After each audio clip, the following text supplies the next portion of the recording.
yang tidak didukung oleh alat bukti permulaan yang cukup, yang mana tentang bukti permulaan akan dinyatakan sah atau tidak menjadi dasar dua penetapan tersangka berikut. Sah tidaknya segala upaya paksa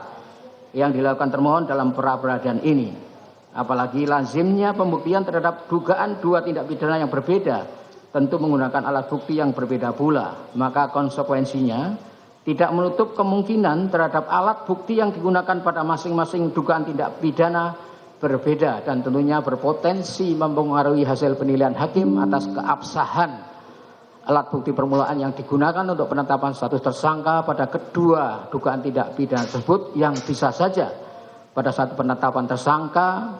pada satu dugaan tindak pidana dinyatakan sah, sedangkan pada penetapan tersangka pada dugaan tindak pidana lainnya dinyatakan tidak sah oleh hakim, sehingga pada akhirnya menyulitkan hakim dalam pertimbangan serta amar putusan pra-peradilan. Padahal sebagaimana ketentuan pasal 2/4 Peraturan Mahkamah Agung RI nomor 4 tahun 2016 tentang larangan peninjauan kembali putusan pra-peradilan, bahwa pra-peradilan tentang sah tidaknya penetapan tersangka dilakukan dengan pemeriksaan singkat. Bahkan dalam ketentuan pasal 82/C KUHP dilakukan secara cepat dan dalam waktu selambat-lambatnya 7 hari hakim sudah menjatuhkan putusan, yang mana pemaknaan pemeriksaan singkat walaupun tidak dijelaskan dalam ketentuan Perma nomor 4 tahun 2016 tersebut, namun merujuk pada ketentuan pasal 203 ayat 1 KUHP yang dimaksud pemeriksaan singkat yaitu pembuktian dan penerapan hukumnya mudah. Menimbang bahwa oleh karena alasan tersebut, hakim berpendapat permohonan pemohon seharusnya diajukan dalam 2 permohonan pra-peradilan, bukan dalam 1 permohonan.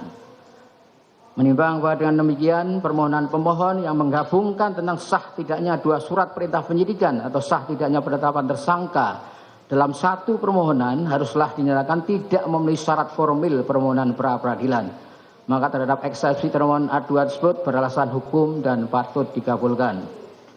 Menimbang bahwa berdasarkan berbagai pertimbangan hukum sebagaimana terus di atas, hakim berpendapat bahwa oleh karena eksepsi pada A2 dikabulkan, maka terhadap eksepsi termohon yang lain dan selebihnya tidak perlu dipertimbangkan dan diberi penilaian hukum.